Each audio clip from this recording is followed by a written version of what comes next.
Assalamualaikum warahmatullahi wabarakatuh. Salam guru penggerak.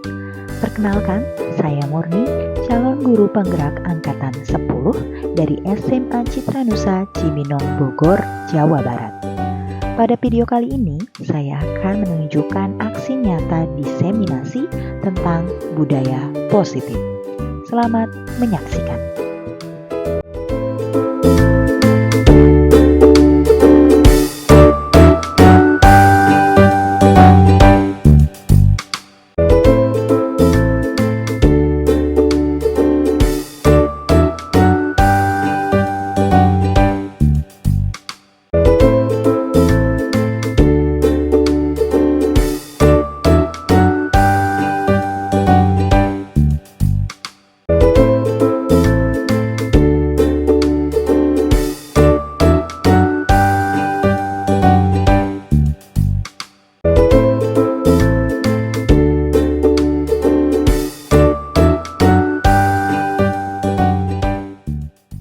Assalamualaikum warahmatullahi wabarakatuh.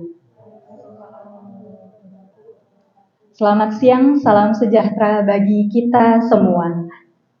Selamat datang Bapak Ibu Guru SMA Citranusa pada acara atau kegiatan diseminasi budaya positif.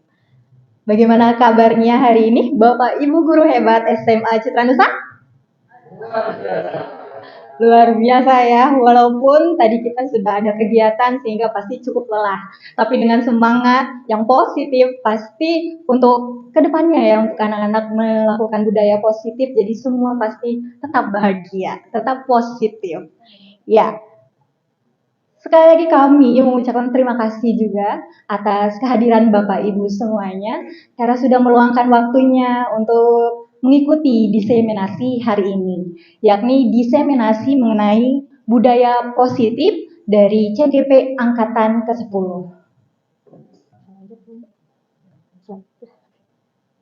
Kenalin dulu ya. Ya, di CGP Angkatan 10 mengenai diseminasi budaya positif ini diwakili oleh kami bertiga, yakni saya sendiri yaitu Murni SPD, lalu ada Bumia Westina SPD, dan juga Ibu Ati Budi Setianingrum SPD. Sebelum kita memulai diseminasi tersebut, mari kita baca doa bersama-sama. Doa dikembalikan sesuai dengan keyakinan masing-masing. Berdoa dimulai.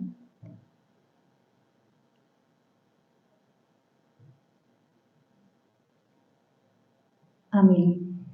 Ya. Sebelum kita memulai diseminasi, kami memberi kesempatan kepada Bapak Kepala Sekolah SMA Citranusa, Bapak Indra Aripandi, untuk memberikan sambutannya. Bapak Indra Aripandi, dipersilahkan.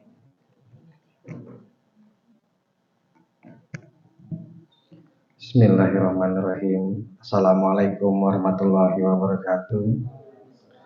Yang saya hormati calon guru penggerak angkatan 10, Bu Murni, Bu Mia, Miss Ati, serta Bapak Ibu guru SMA Citranusa. Alhamdulillah pada siang hari ini di sela-sela kegiatan, setelah kegiatan sekolah usai, Bapak Ibu guru masih bisa membersamai calon guru penggerak ini dalam rangka kegiatan diseminasi. Kegiatan ini penting bukan hanya buat calon guru penggerak, tapi buat kita semua. Artinya diseminasi ini bagaimana guru penggerak dapat melakukan pengimbasan apa yang dipelajarinya, apa yang tugas-tugas yang dilakukannya bisa kita menjadi manfaat buat kita. Adapun diseminasi pada hari ini yang akan disampaikan adalah tentang budaya positif. Tentunya ini sangat bermanfaat buat kita semua sebagai tenaga pendidik, sebagai tenaga pengajar, bagaimana membentuk suatu kesadaran, kebiasaan yang mulai dari disiplin positif, bagaimana sampai segitiga restitusi, bagaimana cara mengatasi masalah dengan hal-hal yang sebaiknya bisa kita lakukan, dan mudah-mudahan ini bisa jadi refleksi bersama, refleksi buat kita semua untuk bisa melaksanakan, mensukseskan program pendidikan yang lebih baik nantinya, memberikan pelayanan kepada peserta didik, murid-murid kita mendapatkan haknya dengan cara yang terbaik. Dan mudah-mudahan kegiatan 1 jam ke depan ini bisa bermanfaat buat kita semua. Dan saya ucapkan selamat kepada Bu Murni, Bu Mia, dan Miss Ati, dan terima kasih atas kehadirannya Bapak Ibu semua, dan kita bisa sama-sama merasakan imbas dari guru penggerak yang ada di SMA Citra Nusa. Semoga bisa menggerakkan pergerakan dan dapat bisa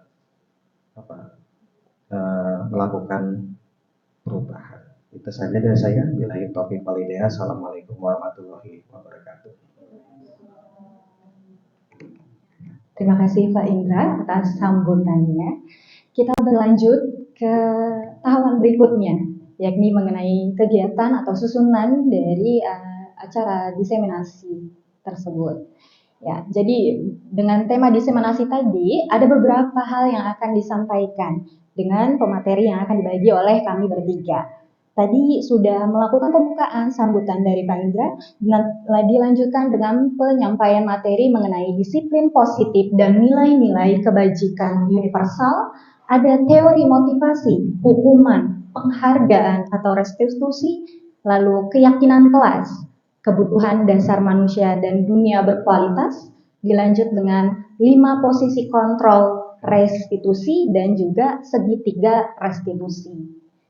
Nanti setelah dilakukannya penyampaian materi, akan ada tahapan tanya jawab dan diakhiri dengan penutup. Ya, kalau gitu kita lanjutkan dengan memulai teori yang pertama atau tema yang pertama, yakni mengenai disiplin positif. Tapi sebelum disiplin positif itu seperti apa dan bagaimana, di sini ada kegiatan kepalan tangan nih. Apa sih kegiatan kepalan tangan? Kegiatan kepalan tangan ini dilakukan oleh 2 orang, 2 pasangan, sepasang atau 2 orang. Di sini Bapak Ibu guru sekalian coba bersama pasangannya, boleh siapa aja, yang deketan dulu boleh gitu kan. Ya ada yang ganjil ya, nggak apa-apa. Nggak apa-apa, Bu Citra nanti bisa. Oke, boleh ya, nggak apa-apa ya. Jadi berpasangan dulu, ada guru A dan guru B. Kita sebut saja seperti itu ya. Apa sih yang dimaksud kepalan tangan? Nah, untuk guru A, siapa? Boleh nanti yang memilih ya. Siapa yang mau jadi guru A dan siapa yang mau jadi guru B?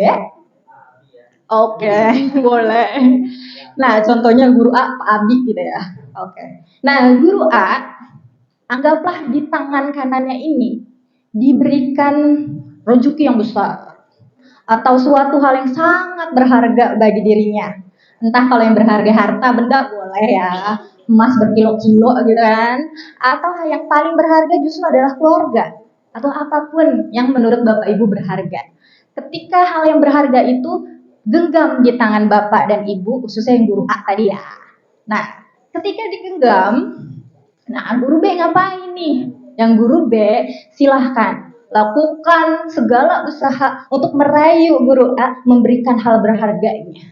Berhasilkah guru B atau seperti apa nanti hasilnya? Kita coba ya. Mengerti kan? Oke. Kegiatan kepalan tangan. Nah, silahkan dicoba. Guru B berarti harus bisa nih merayu atau melakukan hal apa agar bisa mau direlakan gitu. Kita mulai ya.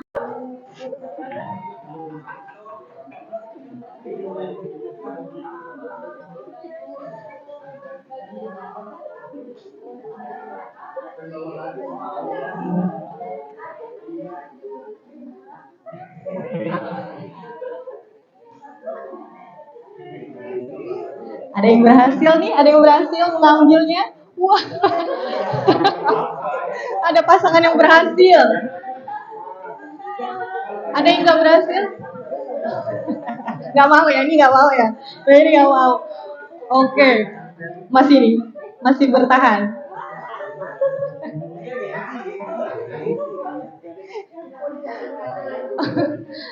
Oke, ya baik, sudah ya. Bagaimana nih hasilnya? Ada yang pasangannya berhasil meraih dari kepalan genggaman tangannya? Atau ada yang nggak berhasil? Siapa yang tidak berhasil dulu deh? Siapa pasangan yang tidak berhasil nih? Guru B yang tidak berhasil meraihnya. Ya, Pak Nana. Boleh. Sama siapa tadi pasangannya? Abi ya. Oke. Berdiri apa tidak nih? Saya tanya dikit ya. Boleh lah tuh. Oh, berdiri. Iya. Oke, Pak Nana. Tadi Pak Nana guru B-nya ya. Ya. Tidak berhasil. Tidak berhasil. Sebenarnya berdua sih pasangan yang berdiri. Karena kan berhasil. Oke, tadi gimana Pak Nana situasinya? Boleh diceritain dulu? Udah saya ingatkan tentang hidup harus berbagi, udah dikasih hadis juga, cuman kayaknya memang Bapak Guru A ini emang ininya kuat ya Bu ya, kayak apa? Jadi dia berhasil menjaga barang berharganya gitu. Padahal saya cuma minta sedikit doang tadi. Tapi tadi banyak nanya. Oh, banyak nanya. Ya, saya kan karena banyak nanya karena saya kan skeptis dulu. Memang itu benda berharganya itu memang bisa dibagi sama saya atau ternyata emang khusus buat Bapak saja gitu. Makanya saya banyak nanya dulu. Kalau misalnya untuk Bapak saja kan berarti saya juga tidak punya hak untuk mengambil itu. Pasti ngedumel ya. Enggak. Ya. Kalau Pak Abi kenapa tetap mempertahankan Guru A nih? Ya karena usaha untuk meraihnya kurang gitu. Jadi kayak oh ya udah gitu. Jadi pasrah aja. Ya udah gitu kan. Tapi nanti tenang saya akan kasih kok. Pada akhirnya berbaik hati ya. Nah, ada lagi pasangan yang tadi nggak berhasil. Ada yang berhasil? Waduh, lirik-lirik nih. Ada. Berhasil merebut. Dipaksa. Kenapa? Coba berbagi dulu. Oke, terima kasih. Saya Guru B. Tadi teman saya Bukansa menggenggam. Sebenarnya tadi saya tanya, Bukansa ini apa sih? Harta. Banyak hartanya ternyata. Nah, saya bilang tadi saya rayu dulu. Harta mah harus dibagi-bagi, Bukansa. Kalau nggak dibagi-bagi mah nanti hilang dengan sendirinya. Kata saya itu kan. Nah, setelah itu saya berusaha buka tuh kepalan tangannya. Ternyata berhasil kebuka. Oke, itu aja dari saya. Ya, saya Guru A yang tadi menggenggam tangan dengan cukup kuat, tapi ternyata bisa didobrak oleh Bu Mei. Awalnya dibilang karena rezeki itu harus dibagi-bagi gitu. Ya mudah-mudahan dengan berbagi rezeki balasannya juga akan lebih banyak seperti itu. Wah, terima kasih ya Bapak Ibu Guru sudah mau share mengenai kegiatan kepalan tangan. Ini maksudnya apa sih kegiatan kepalan tangan? Ada yang bisa menyampaikan? Apa nih? Nah, ini tuh sebenarnya ada kaitannya dengan disiplin positif. Ketika seseorang menggenggam hal yang dia paling hargai, biasanya otomatis akan selalu dijaga, ya kan? Enggak akan tuh kayak tadi babi, nggak akan mau dilepaskan saking berharganya kan, kecuali ada dorongan di luarnya atau eksternal tersebut. Nah, ini akan berkaitan dengan, boleh lanjut Bu ya, disiplin positif. Jadi ketika orang punya motivasi untuk menggenggamnya itu erat, mau gimana pun, mau ditawarin apapun tetap kan nggak akan dilepas. Tapi ketika motivasinya kurang, kenalnya sangat-sangat mendorongnya, jadi kayak ya udah deh kasih. Lagi-lagi hal tersebut berarti siapa yang menentukan? Dirinya sendiri kan? Tidak ada yang akan memaksanya, dirinya yang memutuskan mau dikasih atau mau tidak.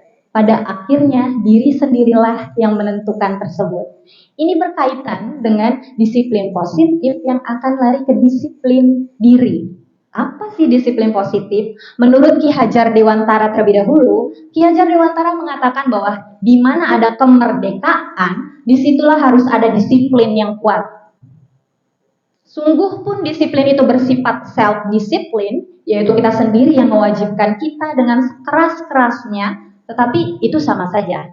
Sebab jikalau kita tidak cakap melakukan self-disiplin, wajiblah penguasa lain mendisiplinkan diri kita. Dan peraturan demikian itulah harus ada di dalam suasana yang merdeka. Jadi maksud di sini adalah, bisa lanjut dulu ya? Nah, jadi Ki Hajar Dewantara mengatakan bahwa biasanya kita beranggapan kemerdekaan justru dibebaskan, seperti itu kan. Tapi justru Ki Hajar Dewantara mengatakan merdeka ini justru memerlukan disiplin positif di dalamnya. Nah, jadi bukan merdeka yang asal dibebaskan, ada disiplin positifnya. Disiplin positif di sini adalah tadi disiplin diri yang memiliki motivasi dari internal, nggak tergoyahkan dari orang lain karena dia udah punya keyakinan sendiri, gitu. Orangnya bilang apa, ya dia sudah punya nilai sendiri, pandangan sendiri, dia tidak akan tergoyahkan. Disiplin diri berada. Nah, disiplin positif artinya adalah suatu cara penerapan disiplin yang mengajarkan anak bertanggung jawab, menumbuhkan kesadaran diri berdasarkan nilai-nilai kebajikan. Disiplin diri dapat membuat murid memahami dan menyadari berdasarkan motivasi internal, bukan akibat paksaan, pujian, atau hukuman. Karena seperti yang kita tahu, udah kata disiplin berkonotasi justru dengan hukuman. Berkonotasi dengan hal yang agak negatif, dipaksakan dan lain-lain gitu ya. Disiplin tuh kayak gitu. Tapi disiplin positif lah yang harusnya hadir di sekolah. Itu. Ya. Jadi menumbuhkan motivasi internal. Nah, nilai-nilai kebajikan itu adalah hasil dari disiplin positif tadi.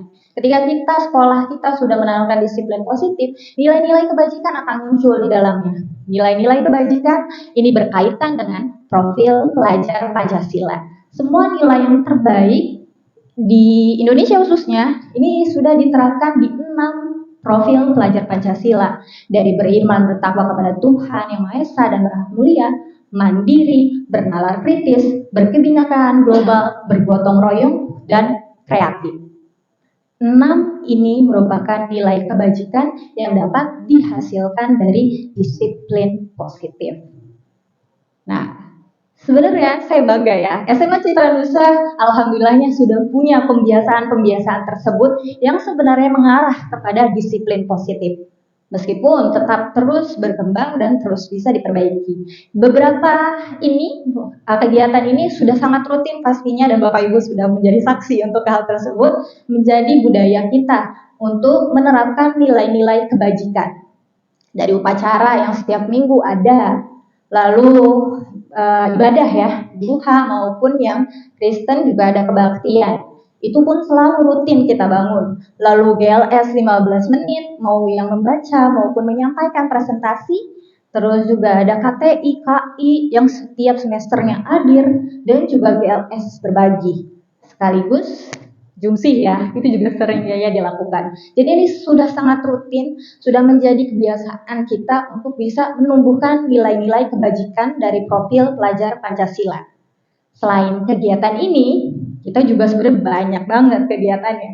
Tapi ada beberapa lainnya, seperti kelima ya. Itu. Ini boleh ditayangin yang GLS dulu mungkin.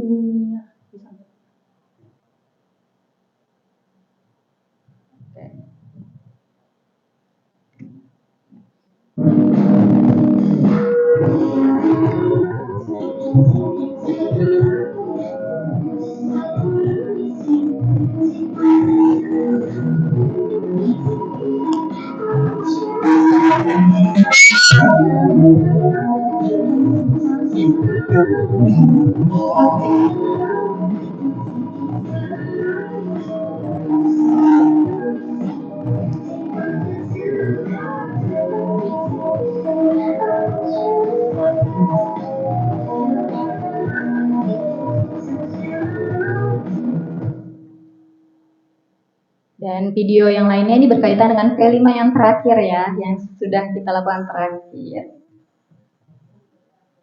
Videonya mau ditanyakan juga? Oh, boleh.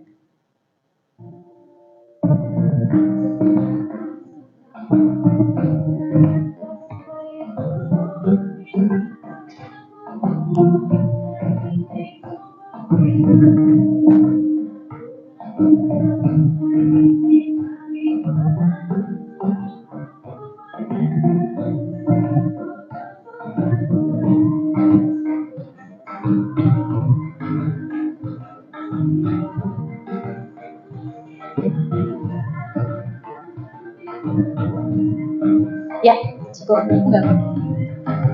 Ya, itu hanya contoh ya dari dokumentasi penerapan nilai-nilai kebajikan yang ada di SMA Citra Nusa. Nah, nilai-nilai kebajikan tersebut atau disiplin positif untuk anak. Rasanya kalau dari kegiatan kita sudah mencoba maksimal untuk hal tersebut. Tapi dalam menyentuh anaknya, kita perlu mengenal anak tersebut, murid tersebut.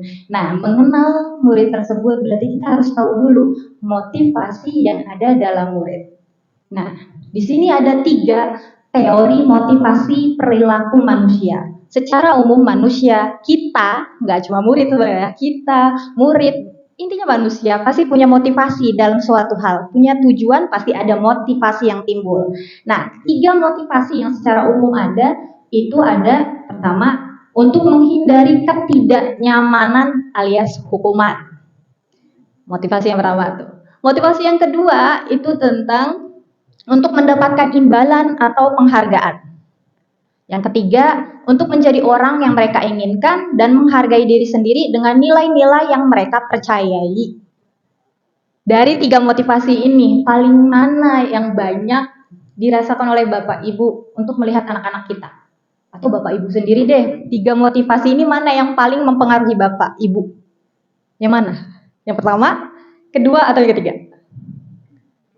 Mencari penghargaan, atau justru menghindari hukuman? Atau justru karena sudah sadar bahwa hal tersebut memang yang kita inginkan untuk menghargai diri kita dan juga nilai-nilai yang kita percayai.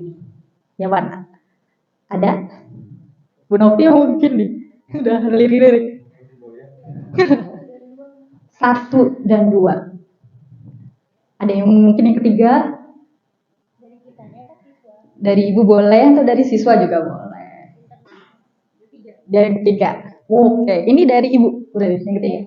Oke. Nah, alhamdulillah ya sudah ada nih yang punya motivasi internal. Oke. Jadi tadi Bu Novi bilang paling banyak biasanya 1 dan 2 ya. Yaitu menghindari hukuman atau justru mengharapkan penghargaan. Secara umum, ya apalagi kalau anak-anak kayaknya ya. Kita ambil contoh keterlambatan. Ya kan? Ketika kita punya aturan keterlambatan, anak-anak akan cenderung nggak mau telat karena tidak mau dihukum. Jadi mereka punya mindset, saya nggak mau dihukum jadi harus datang cepat, gitu kan? Tapi kalau hal tersebut motivasinya itu rawan keulang tidak? Ulang kan? Karena siapa yang berpikirnya hari ini? Mungkin akan mempengaruhi pola pikir mereka kan? Bapak yang ini, nah pola telat lagi. Terus besoknya nggak mau telat lagi nih, nanti dihukum nulis, ntar tumbuh rasa malu dan lain-lain gitu kan. Tapi rawan terulang. Begitu juga dengan alasan yang kedua atau motivasi yang kedua, yaitu penghargaan. Saya akui ini, saya melakukan ini. Ya kan? Biasanya ketika pembelajaran, biar aktif nih anak dikasih apa gitu kan.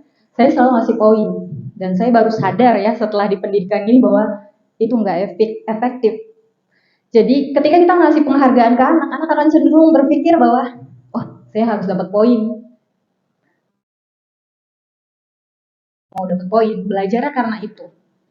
Karena motivasi tersebut. 2 motivasi ini nggak salah, cuma akan ada efek pastinya. Nanti kita lanjut lagi. Nah, tapi kalau motivasi ketiga ini yang muncul, seperti yang Bu Riani sampaikan tadi, ini justru akan sangat kuat di dalam dirinya. Bagaimanapun lingkungannya atau eksternalnya nanti, dia akan tetap bertahan. Kenapa? Itu tadi, karena mereka ingin menghargai diri mereka dan menjaga nilai-nilai yang mereka percaya. Kalau mereka percaya, oh saya nggak boleh telat. Kalau saya datang telat, ntar saya ketinggalan ini, ntar saya begini. Jadi sayanya, dirinya sendiri, bukan orang lain. Makanya disebutnya motivasi eksternal dan internal. Kalau eksternal, luarlah yang mempengaruhi dirinya, tapi kalau internal, dirinya. Ketika dirinya yang mempengaruhi dirinya lebih utama, pasti itu akan lebih kuat. Gitu. Lanjutnya. Nah, lalu apa hubungannya dengan hukuman dan konsekuensi? Tiga ini berlanjut nih. Di sini ada beberapa pertanyaan. Menurut Bapak Ibu, kira-kira yang mana yang hukuman, yang mana konsekuensi? Kayaknya kalau dari kata paham ya apa itu hukuman dan konsekuensi. Nah, ini pertanyaan pertama. Mencatat 100 kali di dalam buku kalimat, saya tidak akan terlambat lagi karena terlambat ke sekolah. Hukuman atau konsekuensi? Ya Bu Usnul? Hukuman. Kalau boleh tahu kenapa? Karena ada tertulis 100 kali ada sanksi yang harus dibayar. Ada sanksi yang harus dibayar. Oke. Yang kedua dulu, kita simpan dulu ya dari hukuman.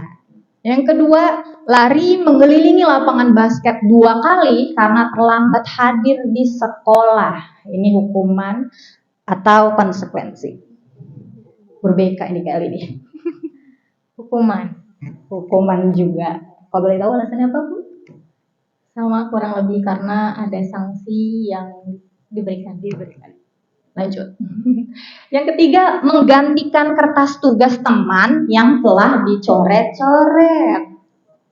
Konsekuen atau hukuman? Apa nih Pak Nendi sebagai laku guru agama? Kalau yang ketiga ini konsekuensi, karena memang dia bertanggung jawab seperti itu. Ya, kuncinya di situ. Kata kuncinya tanggung jawab buat Pak Nendi. Yang keempat, membersihkan tumpahan air di meja tulis karena tersenggol pada saat belajar.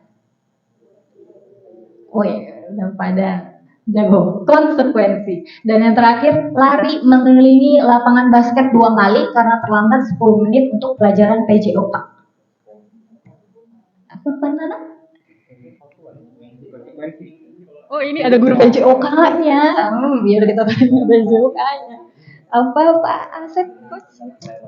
Kalau untuk PJOK itu konsekuensi ya Bu ya, karena termasuk dari pengumuman materi juga nanti. Iya, jadi ini kayaknya udah mulai memahami ya. Padahal nggak dijelasin langsung paham. Jawaban yang tadi Bapak Ibu sampaikan betul. Yang pertama, kedua itu adalah hukuman. Yang ketiga, empat adalah konsekuensi. Terakhir juga agak bingung ya. Tapi itu adalah konsekuensi. Kenapa? Tadi sudah banyak yang nyampein ya alasannya. Coba kita lanjut gabungnya. Nah, ini perbedaannya.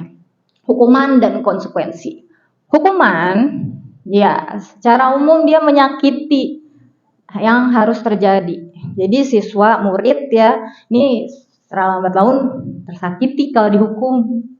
Tapi kalau konsekuensi, ya memang udah konsekuen kan tadi. Jadi ya memang harus terjadilah gitu kan. Karena dia udah tahu bahwa kalau dia melakukan begini akan seperti ini gitu.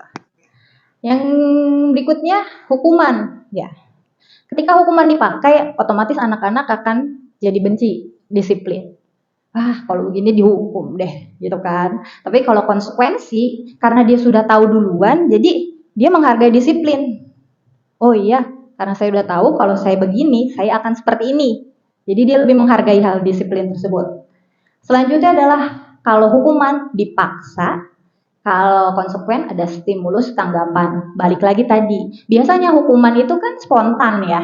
Maksudnya tidak diniatkan atau tidak dirancang. Tapi kalau si konsekuensi sudah anak-anak sudah tahu atau murid sudah tahu duluan apa yang akan terjadi dari stimulus tersebut gitu.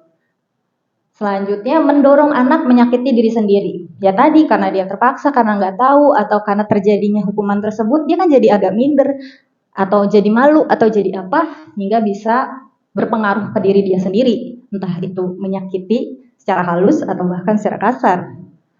Kalau konsekuensi, mendorong anak agar mudah menyesuaikan diri. Ya tadi, karena dia udah tahu konsekuensinya, dia udah bisa menyesuaikan. Lanjut ke konsep diri yang buruk untuk hukuman, tapi kalau untuk konsekuensi, konsep diri yang baik. Terakhir adalah anak belajar menyembunyikan kesalahan. Kalau hukuman, ya kan? Kalau hukuman udah tahu mau dihukum, nyari alasan aja sampai dia berharap hukumannya berkurang. Tapi kalau si konsekuensi, anak belajar untuk mematuhi peraturannya. Seperti itu perbedaan dan dari hukuman dan konsekuensi. Tapi sebenarnya balik lagi, hukuman dan konsekuensi ini ada yang lebih tingkatannya lebih tinggi istilahnya dari konsekuensi, yaitu restitusi. Nanti akan dibahas lebih lanjut oleh Miss Ati mengenai restitusi tersebut ya. Seperti itu. Ya, itu materi pertama dan kedua yang diwakili oleh saya untuk pembahasan disiplin positif dan nilai-nilai kebajikan termasuk hukuman dan konsekuensi. Materi berikutnya ini lebih seru lagi oleh Bu Mia. Silahkan Bu Mia. Oke, baik. Terima kasih Bu Boris sebelumnya. Baik, selanjutnya adalah saya. Izinkan saya untuk menyampaikan beberapa yang sudah kita pelajari ya, Bu Muri dan Bu Ati di dalam program pendidikan guru penggerak. Beberapa hal termasuk tadi sudah disampaikan oleh Bu Murni terkait dengan disiplin positif, kemudian motivasi, dan selanjutnya adalah saya tentang keyakinan kelas. Tapi sebelum saya mulai, Bapak Ibu, kita ice breaking dulu lagi ya, karena biar nggak bosen gitu. Ya baik, ice breakingnya gampang kalau saya. Senyum selama 3 detik aja. Ya, tadi sih udah ketawa-tawa memang ya, udah senyum juga gitu. Nah, saya pengen sekarang senyum lagi. Senyumnya dengan teman yang dekat dengan Bapak Ibu sekalian. 30 detik ya. Nggak usah ngomong apa-apa, nggak usah juga cerita apa-apa. Cukup senyum aja, tapi dengan temannya masing-masing. 30 detik dari sekarang, mari kita mulai. 1, 2, 3.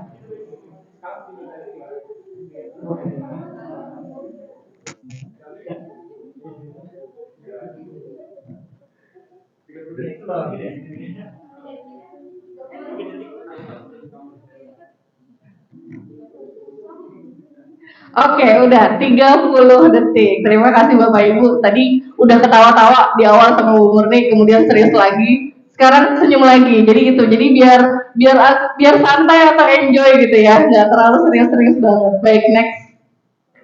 Baik, saya akan menyampaikan 2 hal. Pertama adalah keyakinan kelas atau kesepakatan kelas, dan yang kedua adalah tentang kebutuhan dasar manusia. Yang pertama adalah keyakinan atau kesepakatan. Ya, sebelum saya lebih dalam lagi tentang keyakinan dan kesepakatan, Bapak Ibu pernah mendengar tentang keyakinan dan kesepakatan? Yakin. Yakin itu apa sih? Yakin. Yakin ya? Yakin nggak sih? Percaya, betul. Makasih Pak Asep. Yakin itu percaya. Kalau kesepakatan, sepakat deh. Setuju, gitu ya. Betul. Jadi keyakinan, mindsetnya, keyakinan di sini sama sesuatu yang kita percaya. Dan kesepakatan merujuk kepada sesuatu yang memang sudah kita setujui dan kita jalin bareng-bareng, gitu ya. Next. Ya, di sini namanya keyakinan kelas, jadi bukan keyakinan pribadi gitu kan, tapi adalah keyakinan kelas. Keyakinan adalah nilai-nilai kebajikan universal yang disepakati secara tersirat dan tersurat.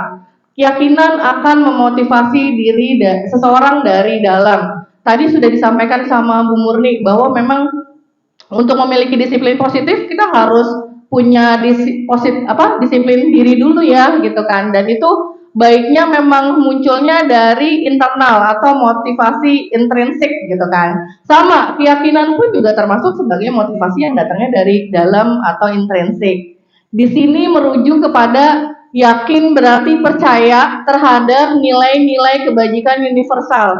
Maksudnya nilai kebajikan itu adalah nilai-nilai yang mulia Bapak Ibu.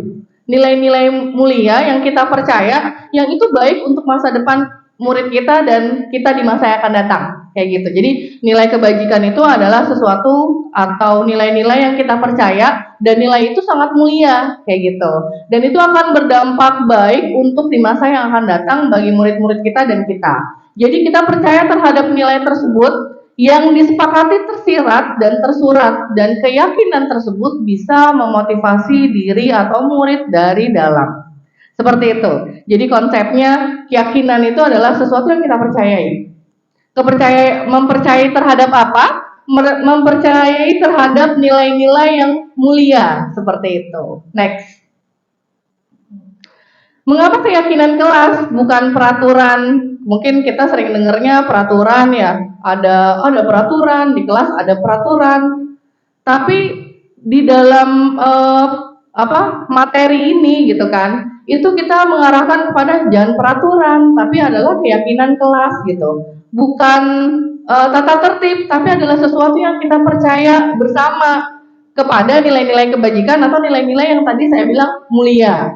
Nah, seseorang akan lebih tergerak dan bersemangat untuk menjalankan keyakinannya daripada hanya sekedar mengikuti serangkaian peraturan tertulis tanpa makna. Jadi orang katanya lebih bersemangat ketika kita mengikuti dan menjalankan yang dipercaya dia tadi, ketimbang dengan serangkaian peraturan tertulis tanpa makna. Murid-murid pun demikian. Mereka perlu mendengarkan dan memahami arti sesungguhnya tentang peraturan-peraturan yang diberikan. Apa nilai-nilai kebajikan di balik peraturan tersebut? Apa tujuan utamanya? Apa yang membuat mereka menjadi tidak tertarik atau takut sehingga hanya sekedar mengikuti serangkaian peraturan-peraturan yang mengatur mereka tanpa memahami tujuan mulianya. Jadi memang fokusnya adalah ke keyakinan. Supaya kalau dia sudah yakin, berarti dia menjalankan sesuatu nih di sekolah, belajar di kelas, itu memang lebih dia percaya dan diingat sepanjang masa ketimbang mungkin ketika dia mengikuti hanya peraturan yang tanpa makna. Jadi maksudnya gitu. Jadi harus punya keyakinan dulu, sesuatu yang kita percaya tadi, merujuk kepada nilai-nilai kebajikan, dan memang hendaknya bukan kepada sesuatu yang bentuknya peraturan dan tertulis gitu kan, tapi kepada sesuatu yang tadi berangkat dari sesuatu yang kita percaya. Next. Nah, bagaimana membentuk keyakinan kelas? Cuman mungkin kalau kayaknya kita juga pernah dengar kontrak belajar kan ya Bapak Ibu ya, ketika di awal semester, awal pembelajaran, baik itu wali kelas ataupun kita guru mapel kan kita juga punya kontrak belajar. Sebenarnya mindsetnya sama dengan itu gitu kan. Sama, ngomongin kesepakatan kelas dengan kontrak belajar sama gitu. Cuman kalau kesepakatan kelas di sini berangkat dari nilai-nilai yang diyakini oleh murid-murid dan guru secara bersama dan disepakati gitu. Tapi kalau kontrak belajar biasanya gimana sih kalau kontrak belajar? Justru kayaknya satu arah gitu ya. Hanya dari guru kepada murid saja. Tapi kalau untuk kesepakatan kelas itu dua arah. Mana yang disepakati, mana yang dipercayai gitu kan, mana yang disetujui untuk menjadi sesuatu yang jadi kesepakatan kelas. Seperti itu. Jadi sebenarnya mindsetnya hampir sama dengan kontrak belajar, tapi kalau kontrak belajar itu satu arah biasanya dari guru ke murid saja gitu kan. Tapi kalau untuk kesepakatan kelas itu biasanya melibatkan dua arah gitu kan. Apa yang dimau dan diinginkan oleh murid gitu kan, kemudian disepakati secara forum bersama, kemudian disetujui, itu yang menjadi kesepakatan kelas. Nah, bagaimana cara membentuknya? Satu, persilakan warga sekolah atau murid-murid untuk curah berpendapat tentang peraturan yang akan disepakati. Jadi seperti itu. Lakukan dulu curah pendapat gitu kan. Walaupun waktu di kontrak belajar juga kita diskusi juga ya, tapi memang tidak secara tertulis ada buktinya bagaimana mereka bercurah pendapat gitu kan. Tapi kalau di keyakinan semuanya harus wajib mencurahkan pendapat mereka. Jadi nggak cuman si A doang yang vokal, si B doang yang berisik gitu kan, yang sering ngomong di kelas. Tidak, tapi semua murid gitu kan itu wajib untuk memberikan curah pendapat mereka. Ketika sudah mereka melakukan curah pendapat, yang kedua adalah mencatat semua masukan-masukan warga sekolah atau murid-murid tadi. Nah, curhatan mereka tuh, curahan mereka gitu kan, curhat pendapat mereka itu kemudian dicatat dan menjadi masukan untuk pembentukan kesepakatan kelas. Yang ketiga adalah susunlah peraturan-peraturan dari kalimat negatif menjadi kalimat positif. Nah, biasanya kan kayak misalnya jangan buang sampah sembarangan. Itu positif apa negatif Bapak Ibu? Positif apa negatif? Jangan buang sampah sembarangan ya. Negatif. Ya. Positifnya apa? Buanglah sampah pada tempatnya. Jadi artinya ketika membuat kesepakatan kelas dan keyakinan kelas, ganti kalimat-kalimat negatif tersebut menjadi kalimat yang positif. Gitu.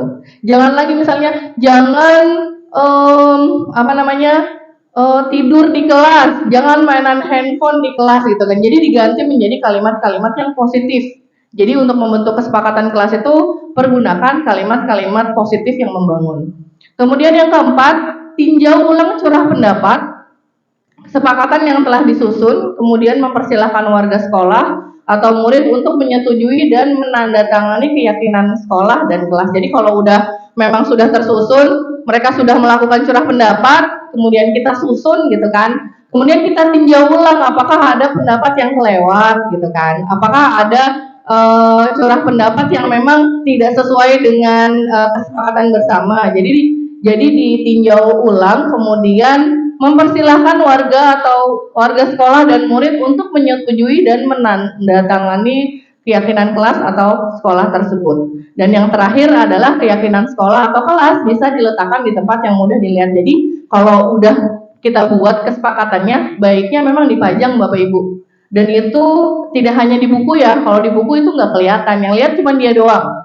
Tapi baiknya nanti ketika misalnya di Bapak Ibu diamanahkan kembali menjadi wali kelas gitu kan, ataupun guru mapel, kalau memang mau melakukan kesepakatan kelas, baiknya kesepakatan kelas yang tadi sudah disusun gitu kan, sudah disetujui dan sudah ditandatangani, itu baiknya ada dipajang di kelasnya masing-masing, biar anak-anak ingat kayak gitu. Jadi nanti amanahnya ketika Bapak Ibu menjadi wali kelas, buatnya bukan kontrak belajar lagi, tapi buatnya adalah kesepakatan kelas berdasarkan nilai-nilai yang diyakini oleh murid-murid dengan guru mapel atau wali kelasnya masing-masing.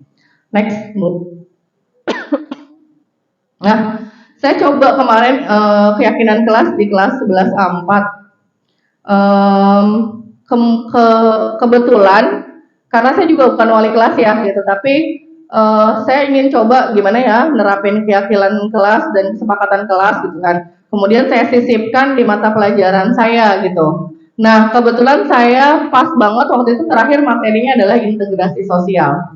Jadi kesepakatan yang saya buat di sini adalah tentang kesepakatan sesuai berdasarkan dengan nilai-nilai integrasi sosial. Jadi mereka udah tahu integrasi sosialnya kayak gimana, kemudian mereka membuat kesepakatan kelas seperti itu. Jadi ini sesi ketika mereka melakukan curah pendapat, mereka tulis pendapat-pendapat mereka gitu kan. Apa yang membuat mereka itu masih konflik, disintegrasi, kira-kira faktor penyebabnya apa dan kira-kira bagaimana ya solusinya, itu yang mereka curahkan. Jadi semua anak-anak mencurahkan, oh ya ternyata masih ada konflik Bu di dalam kelas ini gitu kan. Kemudian faktornya diceritain sama dia dan mereka maunya gimana itu diceritakan. Semua kelas 11A4 waktu itu. Jadi sudah dilakukan curah pendapat. Next Bu.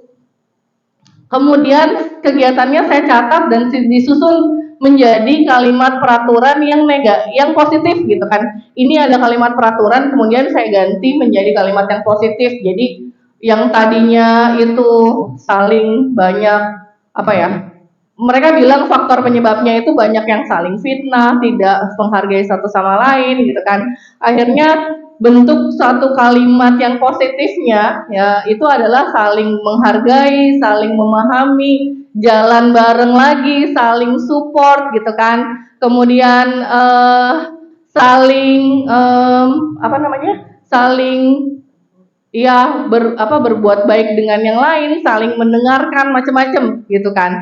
Khusus hanya nilai integrasi sosial. Jadi nilai kebajikan saya adalah integrasi sosial gitu kan. Kemudian mereka mencurahkan pendapat apa aja deh yang memang masalahnya apa, kemudian solusinya apa. Nah, mereka buat, kemudian setelah sudah disusun dan mereka kita mengubah menjadi kalimat positif, next Murni. Kita buat kesepakatannya berdasarkan nilai integrasi tadi. Mereka menyetujui dan menandatangani keyakinan kelas. Jadi semua kelas Di sini ada ayo kita saling menghargai, saling memahami sikap satu sama lain, saling berbaur, meningkatkan komunikasi satu sama lain, berteman dengan siapa saja, saling support, saling jalan bareng, saling mendengarkan, dan itu ditandatangani dan disetujui oleh semua anak-anak gitu. Dan niatnya nanti akan dipajang karena kebetulan sekarang lagi PAT, jadi kelasnya belum tahu di mana, nanti aja di kelas 12 gitu. Seperti itu. Jadi kesepakatan yang pernah saya buat pada waktu itu seperti ini, seperti yang sudah saya sampaikan. Jadi disusun dulu gitu kan, curah pendapatnya bagaimana. Di sini fokus nilai kebajikannya adalah integrasi sosial, kemudian benar-benar kemarin saya buatkan poster dan kemudian saya print dan minta tanda tangan mereka, dan nantinya akan dipajang di tempat yang memang mereka mudah lihat seperti itu. Itu niatnya gitu kan. Jadi nanti ke depannya Bapak Ibu kontrak belajarnya diganti menjadi kesepakatan kelas. Kalau namanya sekarang adalah kesepakatan kelas. Dari keyakinan-keyakinan dan nilai-nilai kebajikan yang Bapak Ibu setujui antara murid dengan guru. Next. Nah, materi selanjutnya yang kedua adalah kebutuhan dasar manusia. Kita manusia ternyata punya banyak kebutuhan ya Bapak Ibu, gitu kan. Setiap tindakan manusia memiliki tujuan tertentu untuk memenuhi kebutuhan dasarnya. Ternyata tindakan yang kita lakukan selama ini, tindakan mau di sekolah, mau di rumah, mau di jalan, itu sesuai dengan ketika kita mau memenuhi kebutuhan dasar kita, gitu kan. Sama ketika seorang murid melakukan, nah ketika misalnya ada murid melakukan tindakan yang bertentangan dengan nilai-nilai kebajikan, bisa jadi pada dasarnya adalah respon dari kebutuhan yang tidak terpenuhi dan tidak tahu cara mengatasinya, kayak gitu. Jadi setiap kita lakukan sebenarnya itu berdasarkan tujuan untuk memenuhi kebutuhan kita masing-masing. Nah, ketika ada murid-murid yang memang berbenturan melakukan tindakan yang di luar dari nilai-nilai kebajikan gitu kan. Nah, bisa jadi itu adalah respon dia karena kebutuhannya tidak terpenuhi. Dan mereka tidak tahu bagaimana cara untuk memenuhi kebutuhan tersebut. Itu dari teori kebutuhan belajar. Next. Ada 5 kebutuhan dasar manusia. Yang pertama adalah bertahan hidup. Kalau bertahan hidup berkaitan dengan survival ya Bapak Ibu. Makan, minum, kebutuhan akan kesehatan kayak gitu ya. Kemudian ya berkaitan dengan fisiologis lah, biologis dan fisiologis tentang fisik. Kemudian yang kedua perasaan merasa diterima. Kalau ini berkaitan dengan ternyata ada kebutuhan yang dia butuh kasih sayang temannya, butuh diakui sama teman-temannya, butuh untuk merasa diterima sama teman-temannya gitu. Jadi ada juga yang seperti itu. Nah, kalau ini psikologis nih gitu kan. Karena dia kebutuhan untuk merasa diakui sama teman-temannya, merasa diterima sama teman-temannya, merasa diberikan kasih sayang sama teman-temannya. Itu adalah kebutuhan untuk merasa diterima.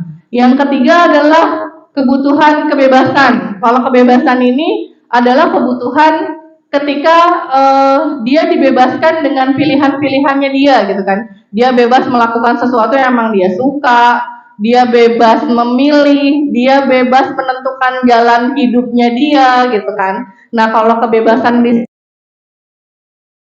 dengan psikologis dia bebas untuk memilih pilihan yang terbaik buat hidupnya dia. Jadi gitu. Yang keempat adalah kebutuhan kesenangan.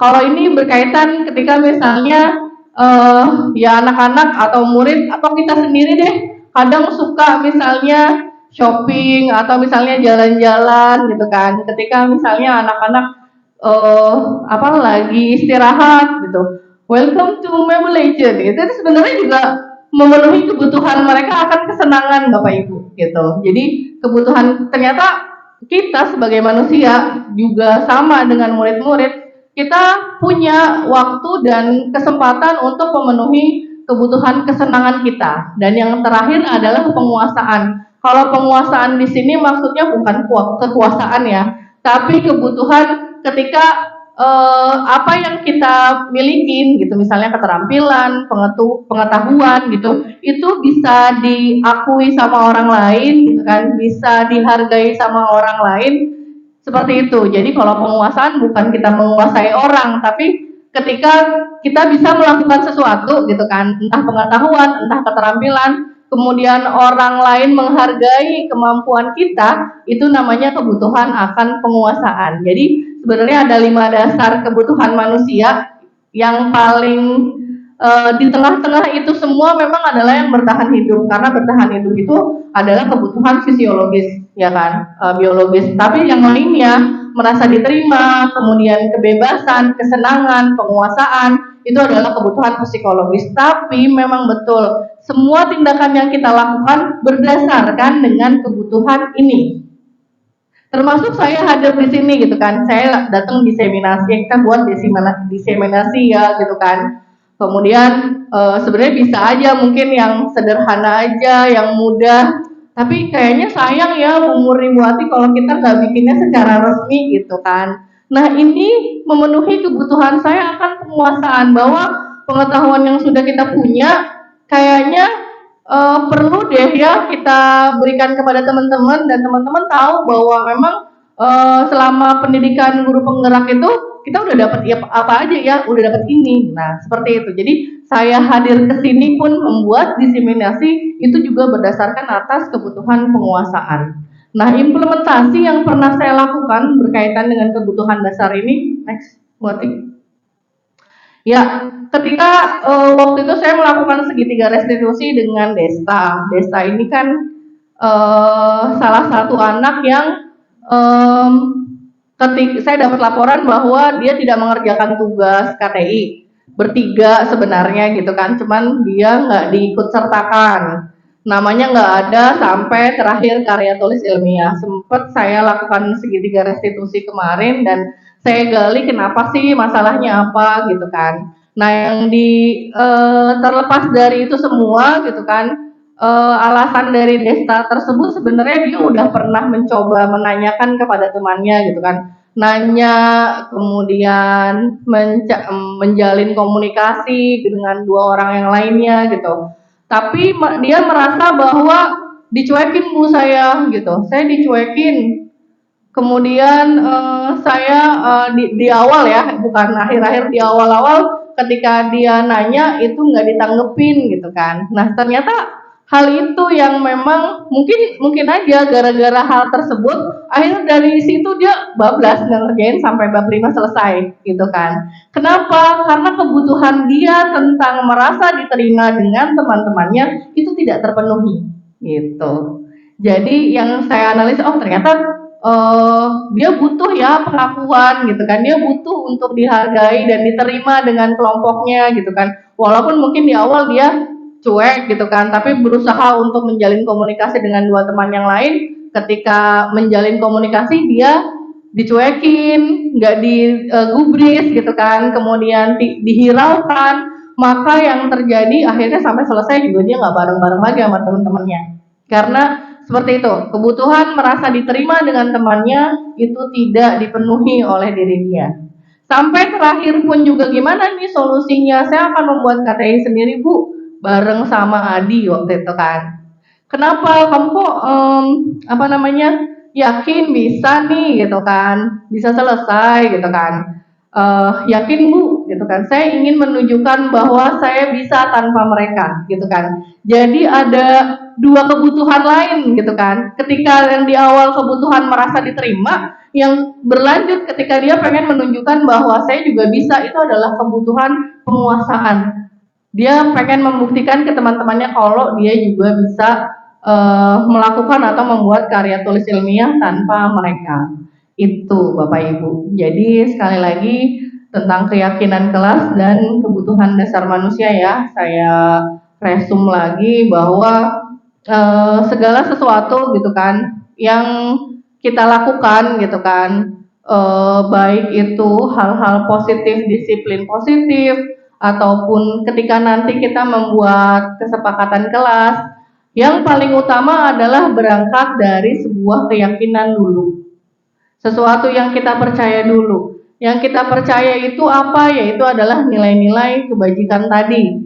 Kenapa? Kalau kita menekankan pada keyakinan tersebut, maka ketika menjalankan sesuatunya, tindakannya itu akan long lasting gitu kan. Berangkat dari motivasi intrinsiknya dia dan motivasi internal, bukan karena lingkungan, bukan karena teman, bukan karena guru, tapi benar-benar datang dari lubuk hatinya dan keyakinan yang dia pelajari gitu kan.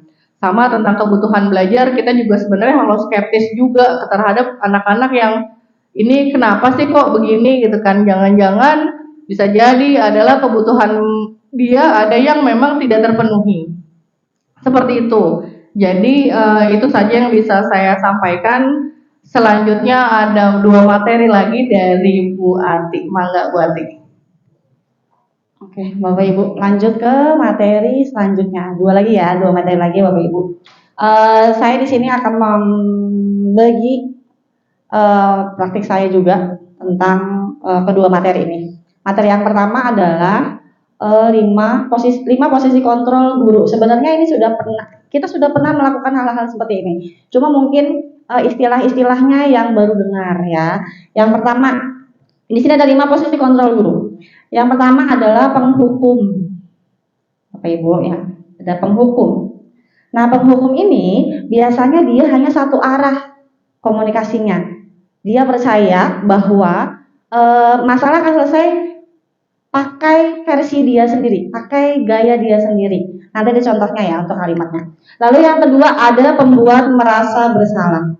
Pembuat merasa bersalah ini adalah diciptakan dengan suara yang lemah lembut, tapi membuat si troublemaker ini merasa dia mengecewakan guru tersebut.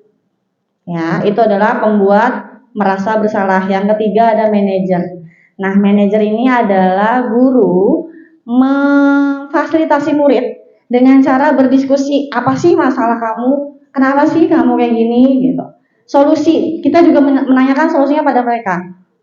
Kamu bisa melakukan apa untuk memperbaiki masalah kamu? Itu sebagai manajer, ya. Lalu yang keempat ada pemantau. Kita juga guru sebagai pemantau secara tidak sadar, mengontrol anak dengan mengecek kesalahan-kesalahan mereka berdasarkan data-data. Oh, dapat data nih dari guru piket, telatnya udah 5 kali. Baru kita memantau anak tersebut sebagai anak perwalian kelas ya. Lanjut ke teman. Teman itu di sini pasti guru apalagi wali kelas bertindak sebagai teman. Teman ini apa maksudnya? Teman ini dia pasti tidak menyakiti murid dengan perkataannya, tapi bisa membuat dua sisi, bisa positif bisa negatif. Yang positif pasti dengan cara saling mendengarkan, saling berbagi, mempererat bonding antara si guru sama siswa. Kalau yang negatif itu kalau misalkan dia kecewa sama kita sebagai guru, sebagai teman, pasti dia bilang gini, saya pikir bapak berpihak sama saya, saya pikir ibu setuju sama saya. Jadi dia merasa kecewa itu kecewa berat kalau kita sebagai teman. Ya, itu negatifnya. Lanjut Bu Murni. Nah, di sini ada contohnya. Kasusnya adalah siswa tidak memakai atribut lengkap saat upacara bendera. Sering ya Bu Riani, Bu Jahra menemukan hal-hal seperti ini. Nah, kalau sebagai penghukum, itu biasanya kalimatnya adalah sambil marah-marah. Ya, hormat pada bendera selama 1 jam. Nah, ini dia menghukum si anak. Ya, langsung to the point dengan cara marah-marah, pokoknya sesuai sama gaya bicara dia.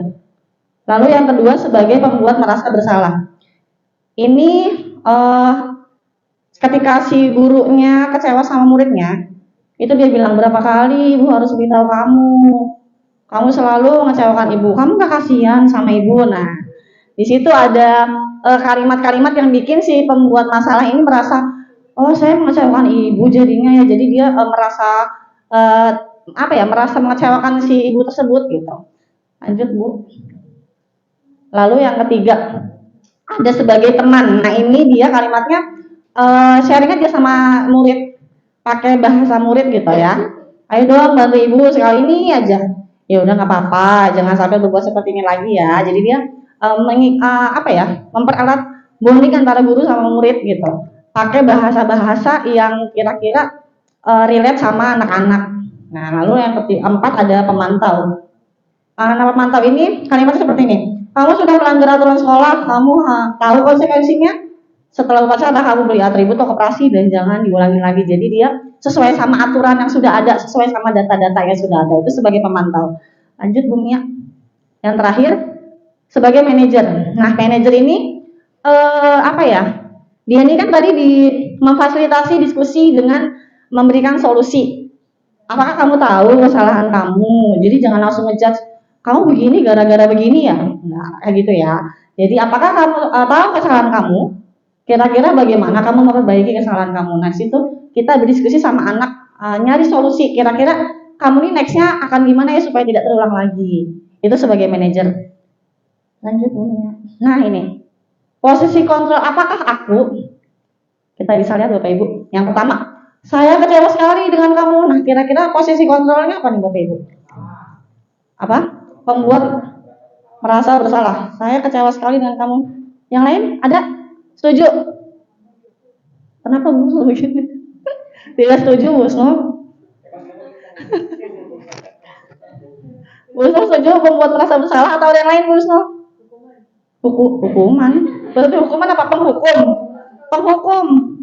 Saya kecewa. Tapi hukumannya apa? Itu ada kata-kata saya kecewa sekali dengan kamu. Nah, itu pembuat merasa bersalah ya. Yang kedua, kamu tidak pernah benar melakukannya. Nah, ini apa? Posisi apa ini kira-kira Bapak Ibu? Yang kedua, kamu tidak pernah benar melakukannya gitu. Apa?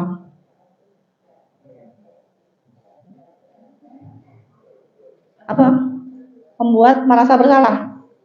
Oke, betul. Pembuat merasa bersalah. Yang ketiga, apa rencana kamu untuk menyelesaikan masalah ini? Manajer. Yang keempat, ayo lakukan demi ibu.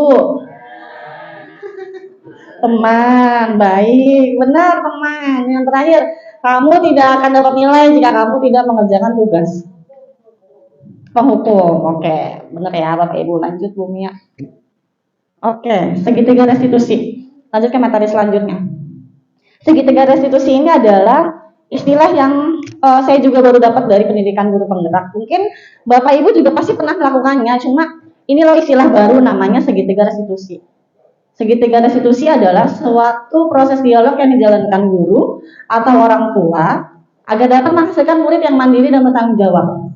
Jadi segitiga restitusi ini adalah suatu pendekatan untuk menciptakan disiplin positif juga. Ya, makanya caranya gimana? Nah, ini ada 3 tahap. Yang pertama, menstabilkan identitas. Yang kedua, validasi tindakan yang salah. Yang ketiga, menanyakan keyakinan. Sebenarnya kita udah melakukan ini kok.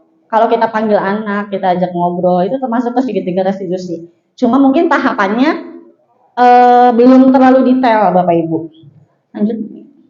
Nah, ini menstabilkan identitas berdasarkan prinsip membuat kesalahan adalah suatu proses pembelajaran.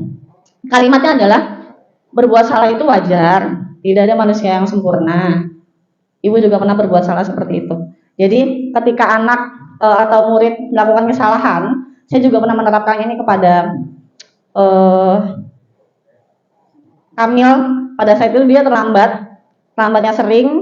Yang ditanya pasti gini, pertama tuh pasti pada saat tahu alasan dia terlambat kenapa, akhirnya saya masuk ke dunia dia. Salah itu nggak apa-apa, terlambat itu nggak apa-apa. Semua orang pernah salah gitu. Jadi kita nih masuk ke tahap menstabilkan identitas. Dunia. Validasi kesalahan. Berdasarkan prinsip, setiap perilaku berupaya memenuhi suatu kebutuhan tertentu. Contoh kalimatnya adalah, kamu pasti punya alasan mengapa kamu melakukan itu. Padahal kamu bisa melakukan hal yang lebih buruk ya. Jadi di sini adalah proses di mana kita menggali alasan dia tuh kenapa sih berbuat itu. Harusnya kamu bisa lebih buruk, tapi kamu nggak sampai begini loh. Oh bagus, masih di tahap yang bagus. Jadi ini menggali kesalahan dia nih alasannya apa. Lanjut Mia. Menanyakan keyakinan. Ini masih relate sama Bu Mia ya, karena tadi membuat keyakinan kelas. Jadi anak-anak sudah tahu nih keyakinan apa yang sudah mereka susun bersama-sama. Berdasarkan prinsip teori kontrol bahwa pada dasarnya kita termotivasi secara intrinsik. Contohnya apa? Keyakinan kelas kita. Misalkan mereka datang terlambat, kita tanya setelah tahu alasannya, misalkan ini saya begadang main handphone gitu kan, kita tanya keyakinan kelas apa sih yang kamu udah langgar gitu. Keyakinan kelas kan tadi banyak tuh, ada disiplin, terus apa lagi Bumia, datang tepat waktu. Nah itu berarti kan dia tahu nih melanggar keyakinan kelas. Nilai-nilai apa saja yang sudah kita sepakati. Nah ini juga nilai keyakinan kelas apa nih, benar yang tadi Bumia bilang ada, Bumia itu Bu Murni ya, Bu Murni yang ada kreatif, yang ada tadi tuh nilai-nilai kreatif, terus nilai kritis. Nah itu dari Bu Murni. Lanjut video ya Bu Mia. Oh videonya nggak bisa diputar yang saya, mohon maaf. Jadi aktornya diganti jadi Bu Mia dan siapa Bu Mia? Bu Mia sama Desta.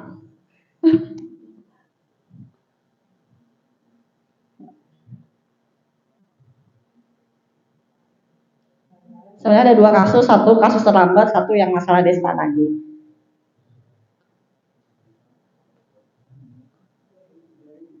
Loh, nggak nyala. Suara.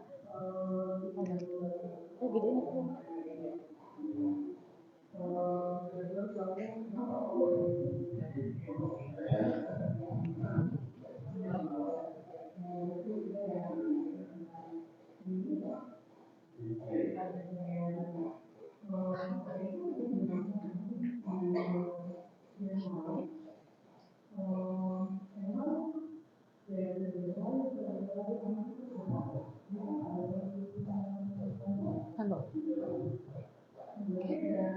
Udah ya?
Di pause dulu Bumia, di pause dulu.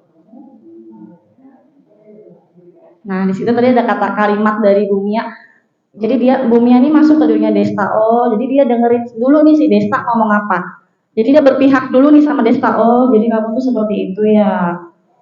Terus nggak apa-apa. Pokoknya ada kata-kata tidak apa-apa. Semua tuh pasti punya salah. Salah itu wajar. Jadi kita tuh kayak yang menetralkan situasi dulu nih biar anaknya nih, oh ini berarti si ibu berpihak nih sama saya gitu loh, memahami saya gitu. Lanjut Bu Mia, itu tadi menstabilkan identitas ya Bapak Ibu.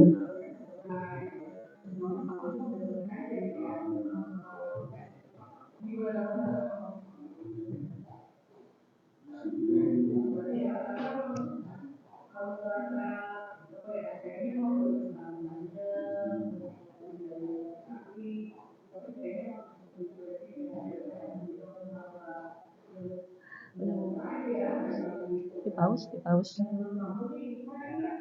Nah, di situ ada Desta bilang dicuekin sama teman, terus apa tuh tadi? Pokoknya hubungan sama temannya tuh nggak baik. Nah, di situ alasannya Desta nih kenapa sih dia kata itu nggak mau gabung sama temannya. Jadi Bumia gali nih, oh ternyata alasannya adalah temannya yang cuek. Tapi Destanya ngaku, oh tapi saya juga yang nggak nanya-nanya Bu. Ya, itu Desta ya. Oke, lanjut Bumia. Itu validasi tindakan yang salah.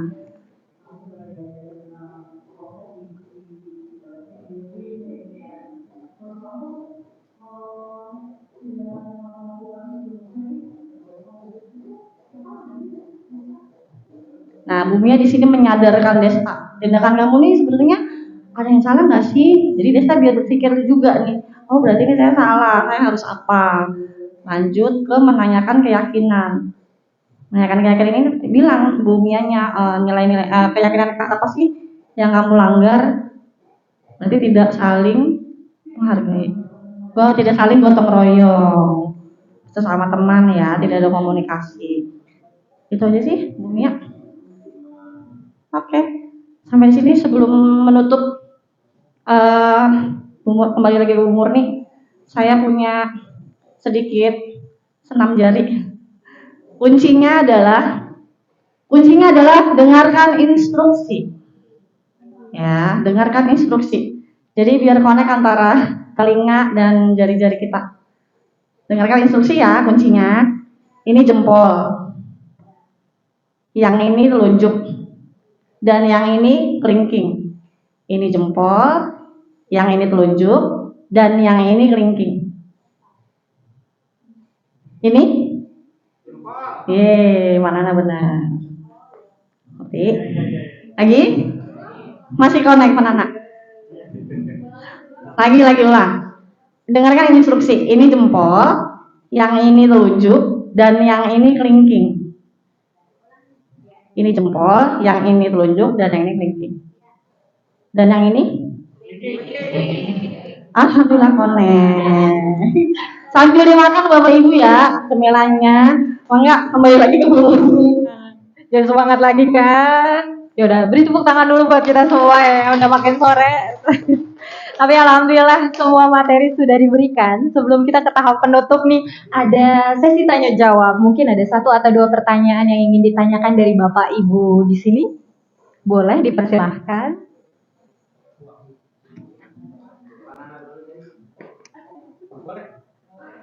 Satu buat Murni, satu buat Buya, satu buat Ya. Bismillahirrahmanirrahim. Assalamualaikum warahmatullahi wabarakatuh. Sebelumnya terima kasih kepada Bu Murni, Bu Mia, Miss Ati yang sudah mengundang saya di seminasi ini. Jujur menarik ya. Saya jadi wawasannya jadi nambah nih dari presentasi tadi bertiga. Nah di situ juga saya jadi punya pertanyaan. Kalau untuk Bu Murni, tadi kan bahasnya soal hukuman dan konsekuensi ya. Bu Murni pernah nonton film Budi Pekerti? Oh, belum, enggak, baru kok. Nah, berarti gini. Jadi Bu Zahra pernah nonton nih. Jadi di film Budi Pekerti itu ceritanya tentang guru BK yang menghukum, tapi bahasa dia refleksi. Jadi dia berkelahi di kelas, lalu dia menghukum si anaknya ini, refleksi ya, untuk menggali kubur. Jadi dia coba kamu sekarang 1 bulan kamu ikut bantuin orang-orang yang menggali kubur untuk orang yang meninggal gitu. Nah ternyata itu jadi satu masalah karena medsos yang viral gitu. Itu hukum apa sih, dibilangnya hukuman yang tidak mendidik, tidak manusiawi, mengganggu kejiwaan si Gora namanya. Nah tapi ternyata setelah si Gora melakukan itu, dia merasa sadar bahwa iya ternyata berkelahi itu tidak benar, itu bisa membuat orang ya meninggal gitu dan lain-lain, sampai akhirnya cuman efek lainnya adalah dia merasa menemukan diri dia yang lain, bahwa dia merasa nyaman setiap berada di kuburan katanya. Jadi merasa tenang, kejiwaannya tidak terganggu, cuman dia bilangnya saya menjadi punya hobi baru atau kebiasaan lain yang mungkin ini tidak bisa diterima sama orang lain. Nah dalam kondisi seperti itu, dengan berkaitan dengan tadi materi Ibu yang hukuman dan konsekuensi, bagaimana Ibu menyikapi studi kasus seperti itu? Apakah itu boleh dilakukan atau tidak boleh dilakukan dan kenapa? Gitu. Itu untuk Bu Murni. Yang kedua soal keyakinan kelas. Tadi menarik sampelnya diambil Desta gitu ya. Nah saya jadi berpikir, saya juga pernah bertemu dengan murid yang seperti itu, yang satu merasa nggak dinotis lah bahasa anaknya, tidak dinotis sama temannya karena begini-begini. Ternyata ditanya lagi temennya, dianya aja yang begitu. Nah artinya kan kasus Desta ini, kalau tadi saya lihat berarti bisa dilihat dari 2 sudut pandang, dari objek Desta dan dari objek temannya. Misalnya gini, ada anak yang merasa tidak dinotis, merasa sendirian karena tidak ditemenin. Ternyata pada satu peristiwa piket misalnya, anak itu satu kelompok sama anak tersebut, diajakin nyapu tapi kok tidak didengerin, berarti sama aja dong yang nyapu itu tidak dinotis gitu ya. Nah maksudnya permasalahan tadi yang tadi Bumi mempraktekkan ke desa itu berarti harusnya dipraktekkan juga nanya temannya juga yang satu ya gitu ya. Nah maksudnya apakah untuk kasus tadi itu berarti si guru tetap harus ada kasus berarti dua mata gitu dari yang misalnya desa sama temennya, desanya diajak ngobrol, nanti di waktu lain temennya desa diajak ngobrol gitu. Jadi kan berarti ekstra kerja guru dua kan gitu. Nah bagaimana Bumia menyikapi kasus itu? Yang ketiga soal segitiga restitusi. Tadi kan awalnya dengan menstabilkan identitas, lalu yang kedua itu validasi, dan yang ketiga meningkatkan keyakinan. Nah, emang kalau iklimnya kan terkesannya ini lembut ya, nggak apa-apa kok terlambat gitu. Nanti gini gitu kan. Nah, saya pernah mengalami kasus gini. Jadi ada satu guru, yang satu digituin tuh, divalidasi, dibaik-baikin. Ternyata besoknya dia malah merasa yes, saya dapat validasi bahwa saya dibaikin setelah melakukan kesalahan. Nah, yang satu anak itu langsung dimarahin, langsung ibaratnya disalah-salahin, kamu tuh bodoh, kamu goblok. Ternyata yang gitu ya, yang kamu, jadi dia sadar saya akan membuktikan bahwa saya bisa gitu. Nah, bagaimana untuk kasus seperti itu? Kalau misalnya kita tetap harus menggunakan segitiga restitusi, sementara ada cara lain yang saya juga termasuk salah satu. Saya punya guru, saya juga termasuk salah satu orang yang digoblok-goblokin sama guru saya, tapi justru saya jadi nggak minder, jadi saya termotivasi untuk oke, dibuktikan suatu saat nanti gitu. Nah, bagaimana menyikapi kasus tersebut? Terima kasih. Assalamualaikum warahmatullahi wabarakatuh. Sudah diwakili oleh Pak Nana sepertinya ya. Terima kasih Pak Nana atas pertanyaannya. Oke, baik. Saya jawab pertanyaan Pak Nana ya yang terkait dengan apakah kita harus melibatkan dua sisi gitu kan? Saya rasa sih betul gitu kan. Kita harus melibatkan betul dua sisi. Cuman memang kemarin kan kasusnya itu untuk penyelesaian desanya aja gitu kan. Ternyata si desa ini punya permasalahan nih gitu kan. Permasalahannya kita gali dengan melalui segitiga restitusi, dan kemudian kalau dikaitkan dengan materi saya, oh ternyata desa ini punya kebutuhan yang tidak terpenuhi ya gitu kan. Dia mungkin sampai sekarang bablas sampai 5 bab itu nggak selesai, itu juga karena faktor dia merasa tidak diterima gitu kan. Nah, itu penyelesaian untuk desa sendiri gitu kan. Masalahnya desa, oh ternyata desa sadar bahwa saya salah gitu kan, dan tindakan yang saya lakukan itu nggak benar Bu gitu kan. Saya tahu saya harus memperbaiki masalah tersebut dengan cara saya minta maaf gitu kan. Jadi kalau di endingnya tadi yang menanyakan keyakinan, desa tersebut sebenarnya sudah menyadari bahwa memang dia itu salah gitu kan. Dia salah, kemudian memperbaikinya dengan cara pertama dia mau minta maaf. Kemudian yang kedua, ketika minta maaf udah tapi masih tetap nggak digubris, dia membuat KTI sendiri. Itu untuk permasalahan si desa. Nah, tapi kalau untuk membahas tentang lingkupnya masalah adalah KTI, maka tidak hanya desa saja gitu kan, tapi juga dua orang temennya ini lagi yang perlu kita selesaikan. Ini juga masalah tentu gitu kan. Makanya bisa jadi nanti ketika misalnya bertemu dengan dua orang lain temannya desa, saya juga akan melakukan segitiga restitusi lagi dengan menanyakan validasi yang benar, menstabilkan emosinya dia dulu, stabilkan identitas, kemudian memvalidasi tindakan dia yang salah, kemudian baru menanyakan sebenarnya bagus nggak sih ngecuekin orang gitu kan. Akhirnya menurut kamu kalau nyuekin gitu itu benar nggak ya dan sesuai nggak ya dengan keyakinanmu gitu kan. Akhirnya nanti kan dia akan sadar juga yang dua orang tersebut bahwa tindakan mendiamkan orang gitu kan itu berarti juga salah gitu. Jadi memang kalau harus dua sisi terutama ya permasalahan. Cuman kalau untuk yang tadi hanya desa ya untuk membantu permasalahan desa. Kalau yang kedua tadi gitu kan, yang dua orang lagi ini juga masalah dan itu juga perlu untuk diselesaikan. Kalau lingkupnya makro adalah penyelesaian KTI yang ini ada masalah nih di KTI ini, maka dua-duanya harus digali. Seperti itu sih kalau menurut aku gitu. Baik, silakan selanjutnya. Saya dulu kayaknya, boleh lah. Sebelumnya berarti saya harus nonton itu film ya Pak Nana ya. Baiklah. Ntar jadi watching listnya saya tuh. Ya sebelumnya karena saya belum nonton jadi pemaparan kasusnya mungkin cuma bayangan sekilas gitu ya Pak. Tapi intinya kalau kasus tersebut terjadi bagaimana reaksi saya seperti itu kan? Apakah itu hukuman atau justru konsekuensi dan bagaimana pandangan saya seperti itu mungkin ya. Intinya adalah apakah itu konsekuensi atau hukuman balik lagi ke di awal kisahnya karena saya nggak nonton tadi ya.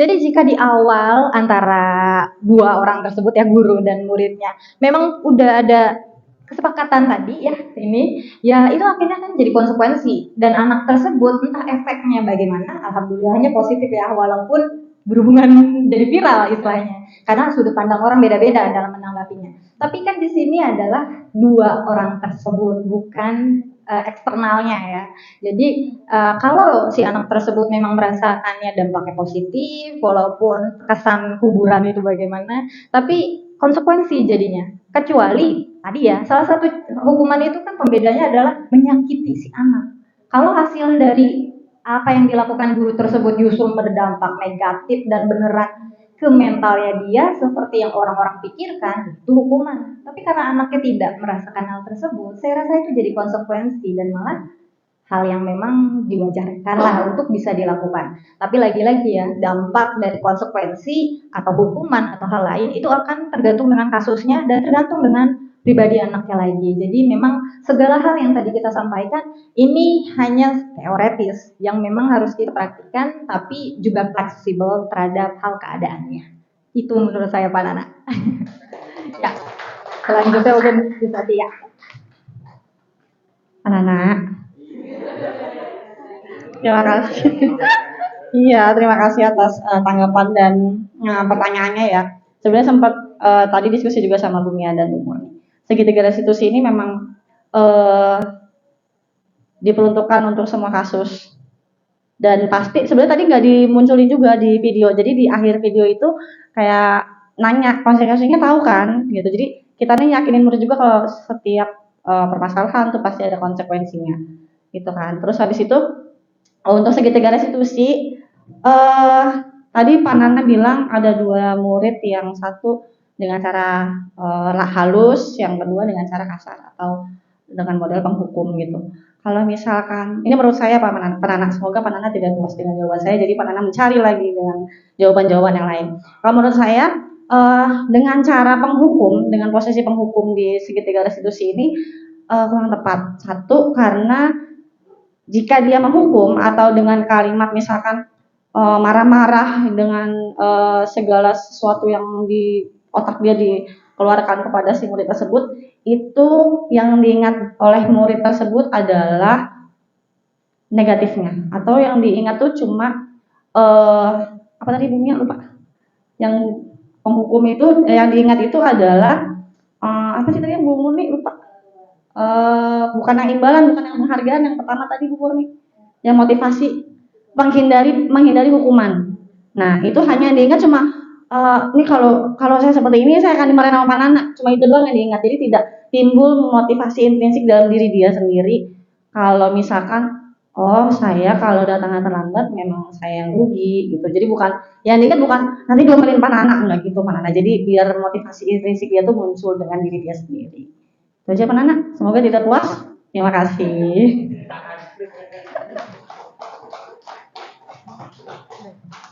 Ya, alhamdulillahirobbilalamin. Ya, kalau gitu kita sudah masuk ke tahap penutup atau kegiatan penutup. Kita akan masuk ke refleksi nih. Tadi Bu Zahra memang ada peran BK di dalamnya. Bagaimana nih Bu Zahra untuk merefleksikan diseminasi hari ini?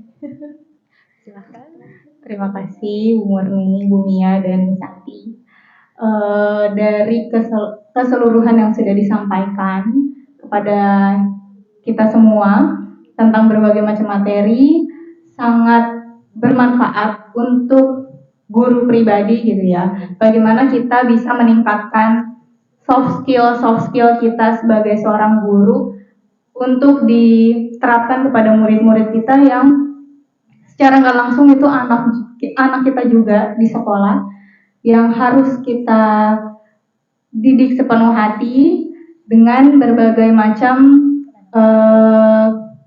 karakter-karakter yang harus kita tumbuhkan seperti tadi dari Bu Murni,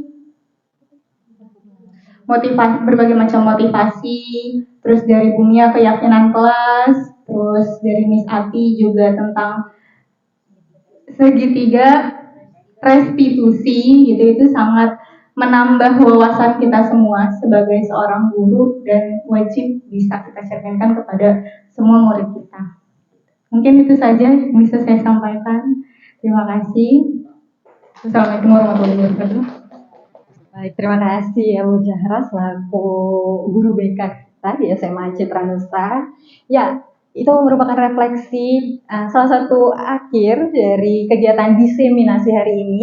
Jadi demikianlah diseminasi mengenai budaya positif yang dapat disampaikan oleh kami berdika. Mohon maaf jika terdapat banyak kekurangan dan terima kasih banyak juga karena telah meluangkan waktunya untuk hadir di sini dan berkolaborasi bersama kami. Dan ya, harapannya semoga diseminasi ini menjadikan kita, salah satu warga dari SMA Citra Nusa, untuk bisa giat menumbuhkan dan menerapkan budaya positif bagi murid-murid kita ke depannya. Kita tutup bersama-sama dengan membaca hamdalah. Alhamdulillahirabbil alamin. Ya, kalau gitu kami tutup. Assalamualaikum warahmatullahi wabarakatuh.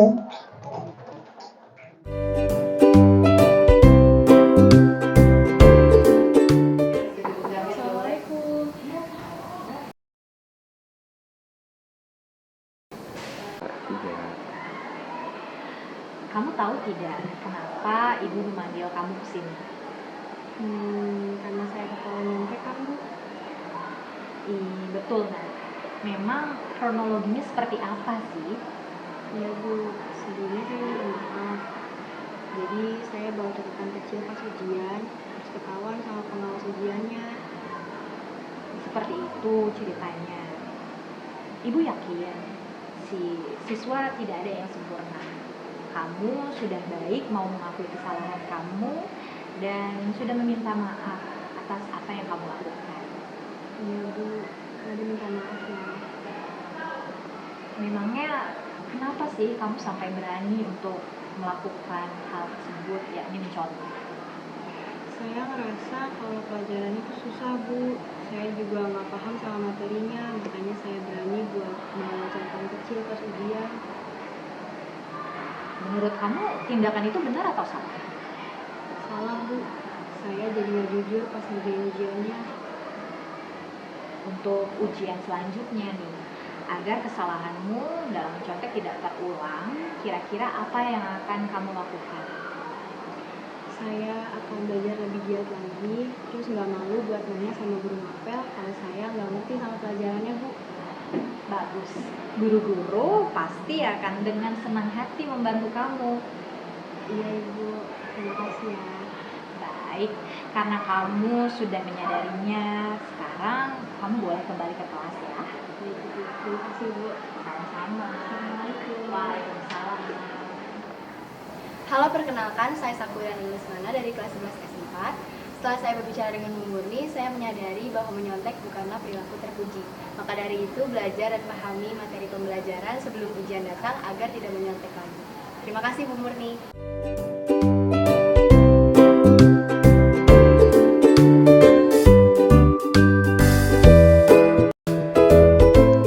Terima kasih telah menyaksikan Salam Guru Penggerak.